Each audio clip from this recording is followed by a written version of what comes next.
बोले श्यावर रामचंद्र भगवान की जय। बोलिए महर्षि वाल्मीकि भगवान की जय। श्री हनुमान जी महाराज की जय।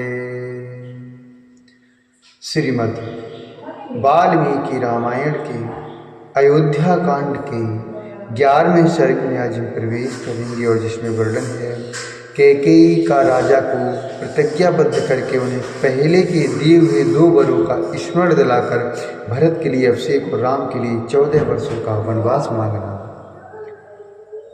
भूपाल दशरथ कामदेव के बाणों से पीड़ित तथा कामवेग के वशीभूत होकर उसी का अनुसरण कर रहे थे। उनसे कैकेयी ने एक कठोर वचन कहा, हे देव, नाश्मि विप्रकृता देवकीन चिन्नावमानिता। नाश्मि विप्रकृता देवकीन चिन्नावमानिता। अभिप्रायस्तु मे कश्चित् तमिच्छामि त्वया कृतं। तमिच्छामि त्वया कृतं। हे देव, न तो किसी ने मेरा अपकार किया है और न किसी के द्वारा मैं अपमानित या निंदित हुई हूँ।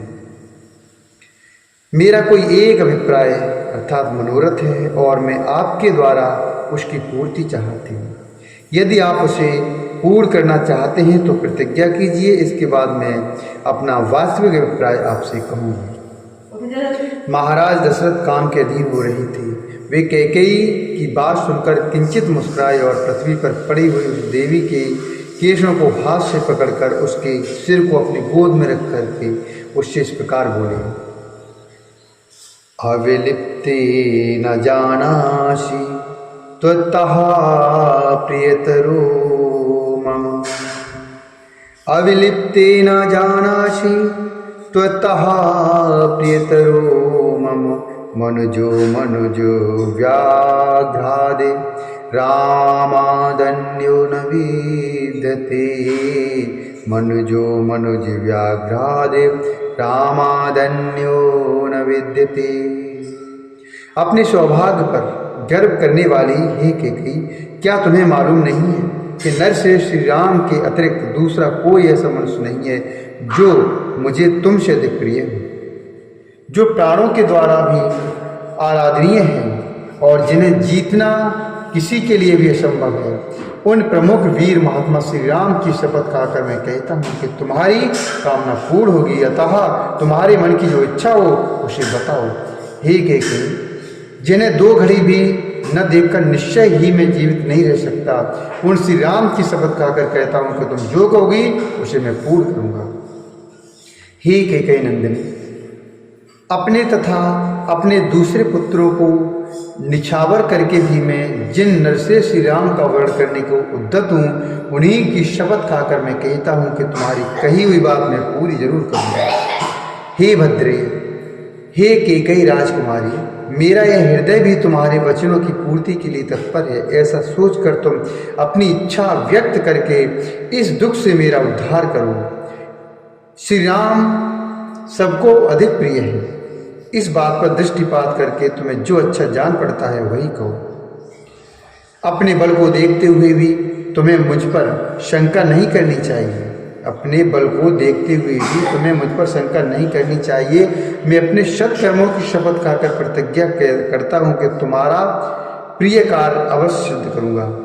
रानी कैकेयी का मन स्वार्थ की सिद्धि में ही लगा हुआ था। उसके हृदय में भरत के प्रति पक्षपात था और राजा को अपने वश में देखकर हर्ष हो रहा था। अतः यह सोचकर कि अब मेरे लिए अपना मतलब साधने का अवसर आ गया है, वह राजा से ऐसी बात बोली जिसे मुंह से निकालना शत्रु के लिए भी कठिन है। राजा के उस शपथयुक्त वचन से उसको बड़ा हर्ष हुआ था।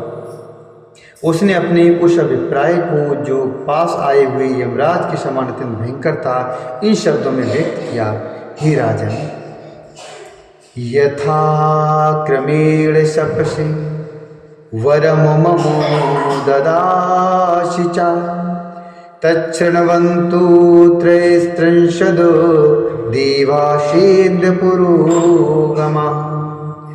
कैकेयी बोली, हे राजन, आप जिस तरह क्रमशः शपथ खाकर मुझे वर देने को उद्यत हुए हैं, उसे इंद्र आदि 33 देवता सुन लें। उसे इंद्र आदि 33 देवता सुन लें। चंद्रमा, सूर्य, आकाश, ग्रह, रात, दिन, दिशा, जगत, यह पृथ्वी, गंधर्व, राक्षस, रात में विचरने वाले प्राणी, घरों में रहने वाले ग्रह देवता तथा इनके अतिरिक्त भी जितने प्राणी हों, वे सब आपके कथन को जान लें, आपकी बातों के साक्षी बने। सब देवता सुने। महातिशी सत्य प्रतिज्ञ धर्म के ज्ञाता, सत्यवादी तथा शुद्ध आचार विचार वाले ये महाराज मुझे वर दे रहे हैं। इस प्रकार काम मोहित होकर वर देने को उद्यत हुए महाधनुधर राजा दशरथ को अपनी मुट्ठी में करके देवी कैकेयी ने पहले उनकी प्रशंसा की, फिर इस प्रकार कहा, हे राजन, ईश्वर राजन पुरावृत्तम तस्मिन् देवासुरे रणे तत्र त्वां च्यावच्छत्रुस्तव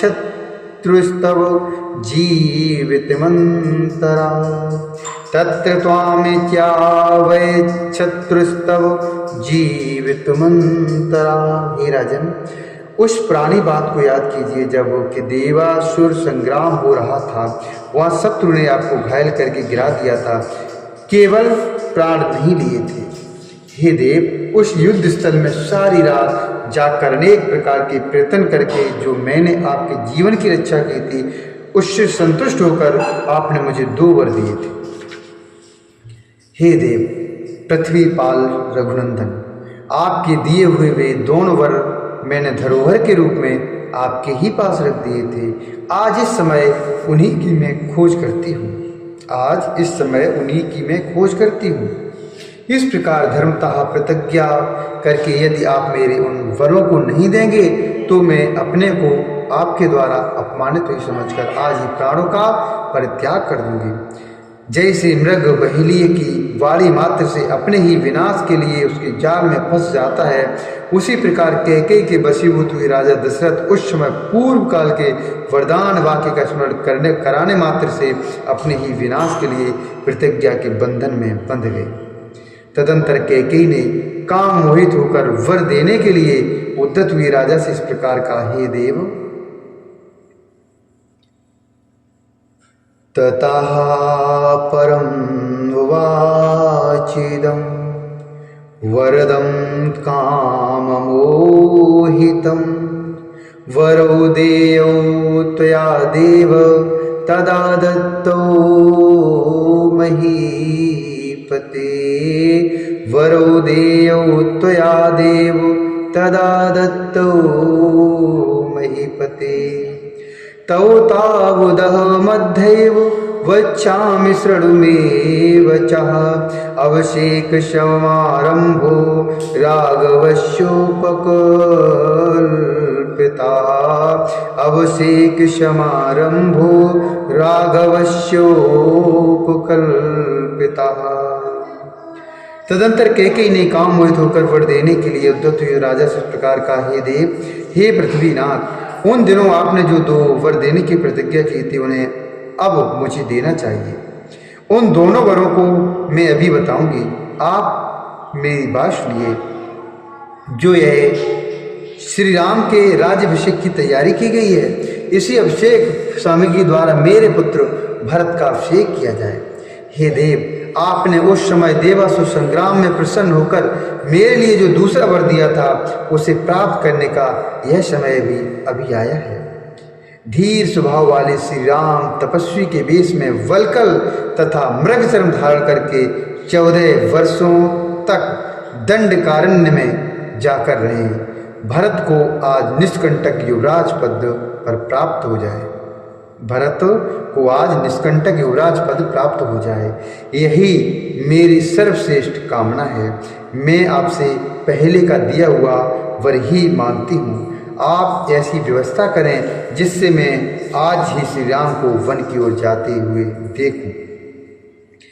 आप राजाओं के राजा हैं, अतः सत्य प्रतिज्ञ बनिए और उस सत्य के द्वारा अपने कुलशील तथा जन्म की रक्षा कीजिए। तपस्वी पुरुष कहते हैं कि सत्य बोलना सबसे सर्वश्रेष्ठ धर्म है। वह परलोक में निवास होने पर मनुष्यों के लिए परम कल्याणकारी होता है। इत्यादि से श्रीमद् रामायण वाल्मीकि आदि काव्य अयोध्या कांड एकादशा सर्ग। इस प्रकार श्री वाल्मीकि निर्मित आर्ष रामायण आदि काव्य के अयोध्या कांड में 11वां सर्ग पूरा हुआ। बोल श्यावर रामचंद्र भगवान की जय। महर्षि वाल्मीकि भगवान की जय। श्री हनुमान जी महाराज की जय।